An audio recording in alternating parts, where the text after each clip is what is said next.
আজ 25শে বৈশাখ, কবিগুরু রবীন্দ্রনাথ ঠাকুরের জন্মদিন। আমাদের মতো বাঙালিদের কাছে আজকের দিনটা কতটা গুরুত্বপূর্ণ সেটা তো আর বলে বোঝানোর নয়। আজকে বিকেলে আমাদের ক্লাস ছিল, তাই হঠাৎ করে মনে হলো আজকের দিনটা সুন্দর করে পালন করা যায়। তো ছোটখাটো একটা আয়োজন আমরা করি। ছোটবেলা থেকেই নাচটা সম্বন্ধে যখন জানতে, বুঝতে, শিখতে শুরু করি, রবীন্দ্র নৃত্য দিয়েই আমাদের পথ চলা শুরু হয়। প্রত্যেক নৃত্যশিল্পী আমার কথায় একমত হবেন। তো রবি ঠাকুরকে প্রণাম জানিয়ে আজকের অনুষ্ঠান আমরা শুরু করলাম। আমার স্কুল শ্রীনৃত্য ক্রিয়েশনের সমস্ত স্টুডেন্টরা রবি ঠাকুরের উদ্দেশ্যে নৃত্য পরিবেশন করছে।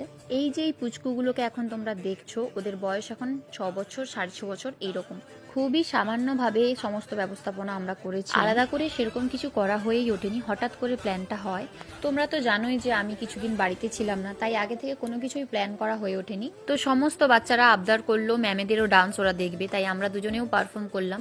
দেখো, রবীন্দ্র নৃত্য আমাদের রক্তে মিশে আছে, তো আগে থেকে কোনো প্রিপারেশন ছিল না, আমরা অন স্পট ডান্স করলাম দুজনেই। তো অনুষ্ঠানের একদম শেষের দিকে আমরা চলে এসেছি। আমার ক্লাসের সব থেকে গুঁড়ি বাচ্চাগুলোকে নিয়ে, 3.5 বছর 3 বছর বয়স, ওদেরকে নিয়ে একটু ছোট্ট চেষ্টা করলাম, কারণ ওরা সত্যি কথা বলতে রবীন্দ্র নৃত্যর মানে কি জিনিস সেটাই জানে না। ওদেরকে বাড়ি থেকে সাজুগুজু করে আসতেই বলেছিলাম। পুচকিগুলো কি সুন্দর শাড়ি পরেছে, ফ্রক পরেছে, এত কিউট লাগছিল ওদেরকে, আসে কি বলবো। ক্লাসে আজকে সব বাচ্চা যদিও আসেনি, বাট যতজনই এসেছিল মজা হয়েছে, খুব আনন্দ করেছি আমরা। তো সব বাচ্চার জন্য আমি একটু টিফিনের ব্যবস্থা করেছিলাম, তাই সবাইকে ডেকে ডেকে দিচ্ছিলাম। আমার অবস্থাটা দেখো। আজকে এই শাড়িটাতে আমাকে কেমন লাগছিল অবশ্যই জানিও।